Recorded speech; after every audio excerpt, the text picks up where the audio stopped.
Well, welcome back everybody, and today we're going to learn about solving proportions, okay? Before we begin, what's your bright spot? My bright spot is hiking, especially hiking with my son. And if I remember, cue the cute picture. If I remember, that was a picture of me and my son, probably at Sugarloaf. All right. Well, let's talk about solving proportions. Let's get this. Let's look at our first problem.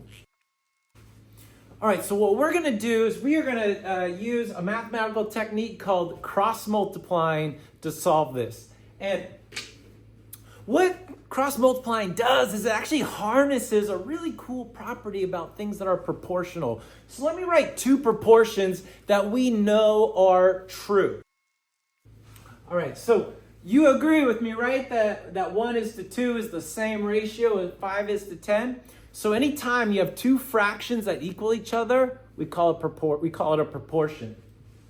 But look what happens. Look what happens when you multiply the top number of one ratio to the bottom number of the other. You get 1 times 10 is equal to 2 times 5, and they're the same. Is that crazy? I don't know. I mean, I feel like it makes some intuitive sense, but there you go. And it happens every single time. So here's another one. 3/4 is the same as 27 over 36. And if you were to cross multiply here, you would get 3 times 36 equal to 4 times 27. And those are both 108. Beautiful. So we're going to leverage this truism in mathematics for when to solve when we don't know one of the values. And then we're going to solve it in a much prettier, more beautiful way. But the nice thing about cross multiplying is that it always works. You can just kind of lean into it. Let me erase all this. Okay, so what I would recommend is you could just draw the lines, I suppose. And we're going to go 7 times x is equal to 2 times 21. So you got 7 times x is equal to 42. Divide both sides by x, and we got x is equal to 6.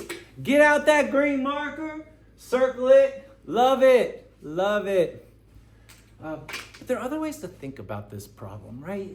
I think you might have seen that kind of right away. The fundamentally proportional reasoning, this is a geometry problem. It's a geometry problem. Really what it's saying is that there is a rectangle that's 2 by 7, and there's another rectangle that is geometrically similar.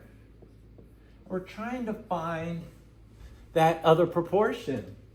So when you look at it, you could kind of just say that, well, if the width is multiplied by 3, then the height would also have to be multiplied by 3. And so therefore, 2 times 3 is 6. And even if you don't draw the picture, you just look at the original proportion, you can have the same reasoning. You can go over here and say, well, if that's times 3, then this bottom one also has to be times 3. Because that's the only way to maintain proportionality is to multiply both numbers by the same value. Isn't that called the scale factor, Mr. Miller? Oh, I love you. I love you for saying that. Let's try another one. All right. So first thing we're going to do is we're just going to walk into this thing, see that it's a proportion. We're going to cross multiply. That's what we're going to do. Nothing fancy. We're just going to go 5 times 10 is equal to x times 2. Beautiful. So 50 is 2x. Divide both sides by 2. 25 is equal to x. Get out that green pen. Tell your teacher, I got this one, baby. I got this one. Well, don't call your teacher, baby. But you get the point. I got this one, teach. I got it. But the faster way to think about this, and I think the more beautiful way to think about it, is you look at it and you use kind of the same reasoning we just did.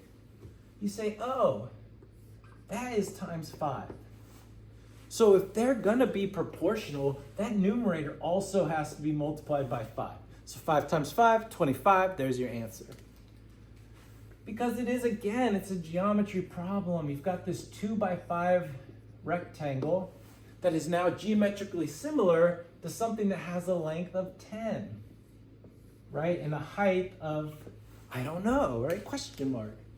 And so you just look at it kind of geometrically and you say, oh, I don't know why I wrote. Why am I tripping? I am tripping. This should be the 10. Gosh, I am sorry. So this is times 5, right? And then this is also times 5, so it must be 25. All right. See, I make mistakes too. I tell students I make mistakes. It's this, I don't know, a byproduct of being human, right? We are imperfect. Okay, well, let's look at another one where actually cross-multiplying makes a lot more sense. One unknown. This is one where to draw the picture, to think about it as a scale factor, doesn't get us as far.